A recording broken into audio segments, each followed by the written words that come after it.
All right, so good day, everyone. So my name is still Dr. Asonye Christian.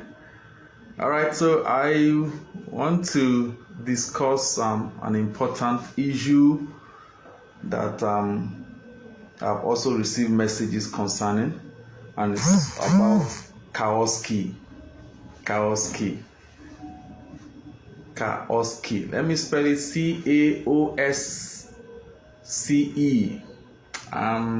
Some medical professional in the house will understand this word or this phrase, and so I want to speak to my nurses, especially my nurses, or paramedics, but especially nurses now, because some of them will be writing exam by May and then November,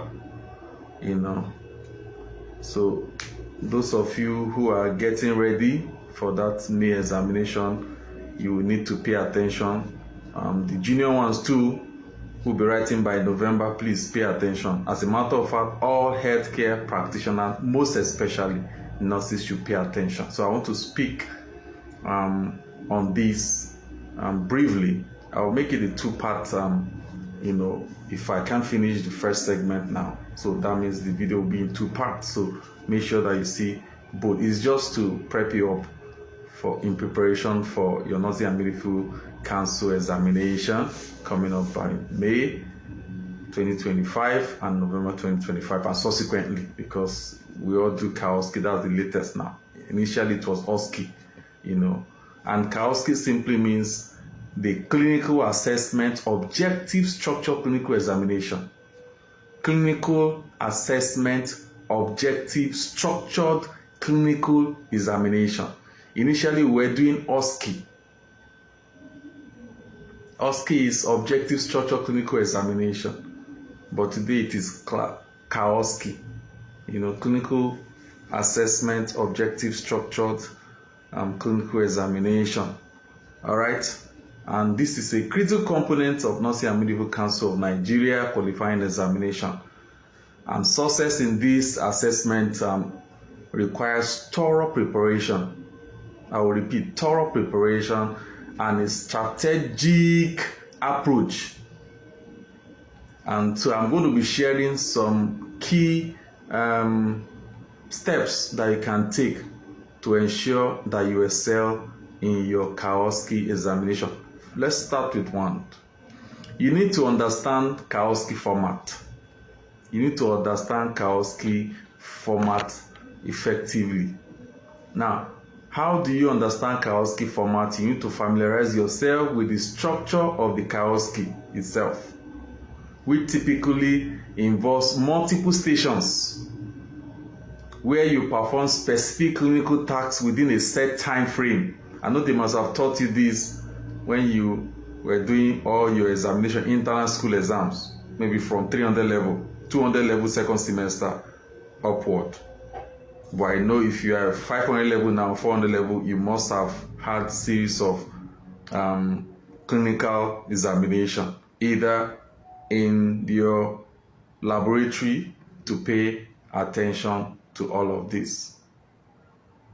You need to pay attention to what I'm going to say here now. So it involves multiple stations where you perform specific clinical tasks, within a set time frame. And then after that, you rotate. Take, for example, you have 6 stations.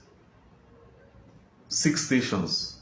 You have question station, practice stations. Now, the key to this CAOSCE is that whatever you have in your practice station, you have similar question in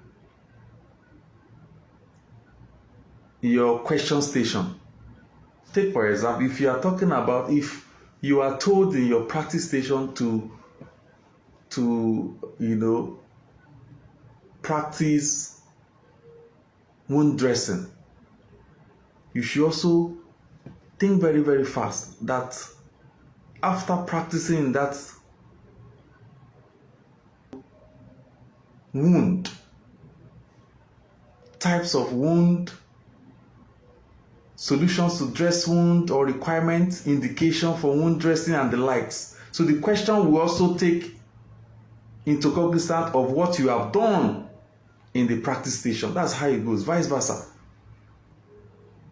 So that is one trick that you can use to excel or ace CAOSCE. You need to understand, familiarize yourself with the structure of CAOSCE, the movement which is done in a clockwise fashion. So if you are in station 1, after 5 or the allocated time, once that bell is rung, you move to station 2. After station 2, you move to station 3. After station 3, you move to station 4, and like that. So on no account should you go back anti-clockwise. It's not anti-clockwise, it's usually clockwise until you go around the whole station, and then you move out. That is number 1. Then understand the format of the exam itself, just like what I've explained to you. Whatever you have at the practice station, you have similar question at the question station. That's what it means. So you must also understand that perspective well.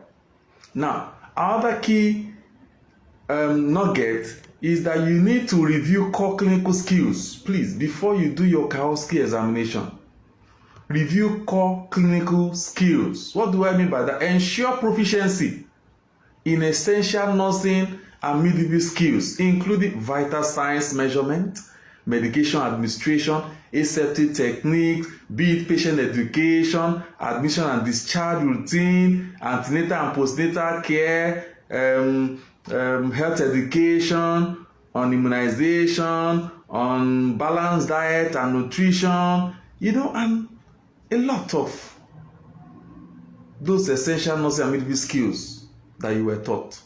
You need to review them. As a matter of fact, the best bet is to take your procedure manual and review them. And then remember that you must have been posted to various units, and you must have seen most of these cases. So you should use your procedure manual to just refresh your memory on those things that you have done during your clinical posting. Please, it's very, very important. So regular practice of these skills is crucial for competence and confidence during the examination, during the CAOSCE examination. You can't cheat nature. If you are a type that when you are posted to the wards on clinical posting routine, you always find a way of running away from it, or not going at all, or feeling that you are sick, or this or that, there's no way you will not ace this examination, because it's pure clinical skills and competence. And what you don't have, you cannot give. That is the way it is. Now, the third point is that you need to engage in simulation practice. Participate in mock CAOSCE sessions that are conducted by your clinical supervisors. I know for sure that they will call you, but you'll be running away. There's pressure. You have to go to cafeteria. You need to eat. You have been in lecture room for hours. Blah, blah, blah, blah. No problem. That is why I did the first video. You need to know why you are there. You need to know why you are a healthcare professional. You need to know why you want to become a nurse. There's pressure everywhere. There's no course that does not have its own kind of pressure. But becoming a healthcare professional is double. It's double. And so you must also regiment your life. You have to regiment your life. Don't major in minor. What do I mean? When you are supposed to be reading and you are chatting, or you are on TikTok. When you are supposed to go to cafeteria, you are using it to do something else. You have to regiment your life. You have to balance everything. Your life. You have to balance your life. You have to